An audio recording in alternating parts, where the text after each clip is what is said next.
Welcome back to another AP World History video lecture. Today, we're going to be dealing with something that's pretty tough and difficult to deal with, and it's incredibly contemporary, and that is the transatlantic slave trade route.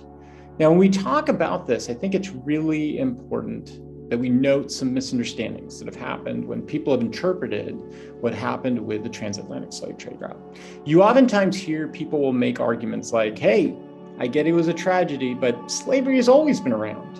Another misunderstanding people have made is, hey, it's a tragedy, but let's be honest, Africans sold each other into slavery, right? And another misunderstanding you oftentimes hear about is, hey, there wasn't really anything unique here, right? This has been happening for a long time.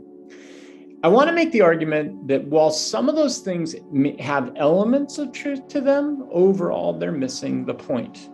So here's my thesis about the transatlantic slave trade route that's going to be really important. First of all, the transatlantic slave trade route included 3 major continents. It was a part of a global economic system, especially dealing with the crop of sugar. And what was really important was the justification that was used afterwards, in which African people were transformed into property through something known as chattel slavery. Okay, so let's talk about that first misunderstanding that slavery has always been with us. That's pretty much accurate. The truth is, slavery has been in almost every major society around the world. In fact, unfortunately today, there are probably more slaves in the world than there have been in the past. Now, slavery in the past was based upon things like if you were in debt, you would sell yourself into slavery in order to pay off the debt. If you were captured in war, you might be put into slavery. In the end, what was important about these terms of slavery was that there was some type of title, meaning that somebody had sold themselves into slavery or somebody was taken into slavery, and there was a title of ownership. Okay, how was that any different from any other form of slavery, right? The big difference was this: in previous forms of slavery, people could eventually earn their freedom, or their children or grandchildren could earn their freedom. I'll give you an example. Probably one of the biggest slave trade routes ever to exist was something called the Trans-Saharan slave trade route. It went from Western Africa all the way out to the Middle East. There were probably more slaves transferred in that Trans-Saharan slave trade route than in the Atlantic trade system, right? So why don't we focus on that? Well, because the Trans-Saharan slave trade route allowed slaves to eventually end their slavery and move into society. In fact, many of them became leaders. We know about this with examples of the Janissary Corps. The next thing we have to deal with is the European-African connection as far as slavery goes. Now, it's important to start out by noticing that Europeans had actually had huge admiration for African societies for centuries. Why? Well, remember, African societies were right in the middle of the Silk trade routes. They were right in the middle of the Trans-Saharan trade routes. Mali, for example, was a huge trade partner with Europe as well as with the Middle East. We even have a clear example of this from Shakespeare. Remember that play Shakespeare wrote called Othello? Well, Othello is really important. The tragic character in Othello, the main character, Othello, is a Moor. Well, where is he from? He's from Northern Africa. He would have been African. And Shakespeare actually makes him out to be the tragic hero of that particular story. It's just an example of how Europeans and Africans actually had a pretty positive relationship going all the way up to the 1700s. So what changed? So the big change that takes place has to do with European exploration and then also the creation of European mercantilism. Remember, European nations were competing with each other. They needed labor in order to produce things like silver and also sugar. Now, they did initially have slaves with the indigenous people. The Aztecs on the encomienda system were a really good example of that. However, because so many natives were dying from the diseases from Europeans looked elsewhere. And what they decided was they found another labor system that worked really well, and that was Africans. Because of the interaction between Europeans and Africans for so many centuries, Africans had immunities to European diseases. So that then allowed Europeans to enslave Africans in order to have slave labor production, especially when it came to sugar in the Caribbean and within Brazil. Now, this is where we see the uniqueness of the Atlantic slave trade route and the tragedy of the Atlantic slave trade route. One thing that you oftentimes hear is, hey, it's tragic what happened, but Africans sold each other into slavery, right? Not really. So if we were to say, for example, that Europeans were all just Europeans, and why did they go to war with each other over things? You would say that's ridiculous. There were British, there were French, there were Spanish.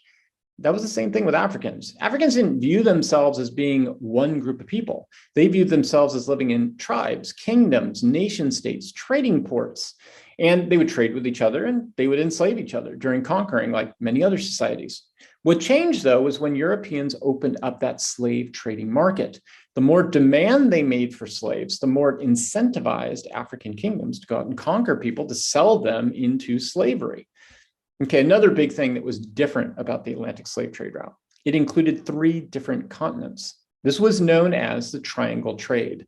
Europeans would start from Europe, go down to Western Africa where they bought slaves, bring them over to the Caribbean or Brazil where they would sell them, and they'll go back to Europe. Now, the actual slave trade route looked more like this map. In other words, it was kind of all over the place. But we talk about it as being the Triangle Trade because it's a model of what happened.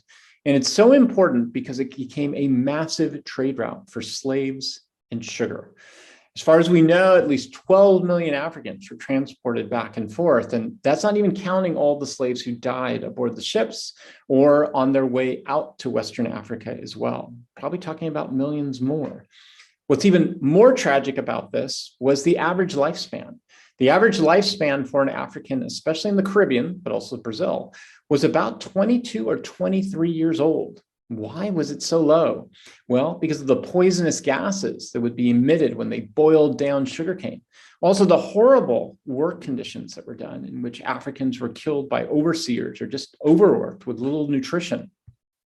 In the end, what made this so unique was that Africans were transformed into chattel labor. What does that mean? Chattel labor means that not only was an African property, but his grandchildren, all of his children, and all the great-grandchildren were also made into slaves as well. The only way you could gain freedom was if somebody allowed you to be freed. And that didn't happen that often because, hey, if somebody's making you money, why would you free them from that job? Now, having said that, though, there was a difference between Northern American slavery and Mesoamerican slavery. In North American slavery, there just weren't that many slaves that were brought to North America. Now, you might say, see, United States, right? We didn't have that many slaves. That's not what I said. Not many slaves were brought there, but over time, because of families and reproduction, a large slave population grew in North America. In Mesoamerica, places like Brazil and the Caribbean, there were a lot of slaves that were brought there. Now, the reason why that's important is that because there were so many slaves, it was more likely that over time, those slaves would eventually be given their freedom and that they would mix with society. In fact, we know that because of what ended up happening in Brazil. In Brazil, there was what we call fluidity of movement. Basically, a lot of people ended up intermarrying with each other. If a European intermarried with a native, they were known as mestizos. If a European married with an African, they were known as mulattoes. And we had a lot of that happening. The reason why this is so important is that we see a lot of fluidity and movement. Now, having said that, don't get me wrong, Africans were always considered, and mulattoes were always considered second-class citizens. And so because of that, racism does exist in Mesoamerica. And there is some hierarchy based upon race and ethnicity. There's just a little bit more fluidity. Okay, so what are our takeaways when it comes to the transatlantic slave trade route? I think we have to talk very genuinely about how significant this trade route was and how it still impacts us today. First of all, this was a trade route that included 3 continents. It was a trade route that transported at least 12 million Africans, not counting all the Africans who died in the process. The other huge thing that's important is what happened to Africans as being equated to property. So you oftentimes hear today the argument that, was Western society inherently racist? And that sounds like a horrible accusation, right? I mean, why would anybody say that everything we do is racist? Well, that's not really what it means. What we mean when we talk about this is sort of like a root of a tree. Think of a tree with all of its different roots, right? Most of the roots of our tree are basically off to one side, but there's one root that tends to be really destructive and damaging. That's kind of like what happened with the Atlantic slave trade route. Think of our Western society as basically having all these amazing roots, all these amazing beliefs, all these amazing practices. But there's one huge root in our society, starting off with the Atlantic slave trade route, that got mixed up with everything from economics to trade to nation state building to national identity to race and racism. Unfortunately, that is the legacy that we have had to deal with. And it's one we're still reflecting upon and should be reflecting upon today. Thanks. I'll see you in class.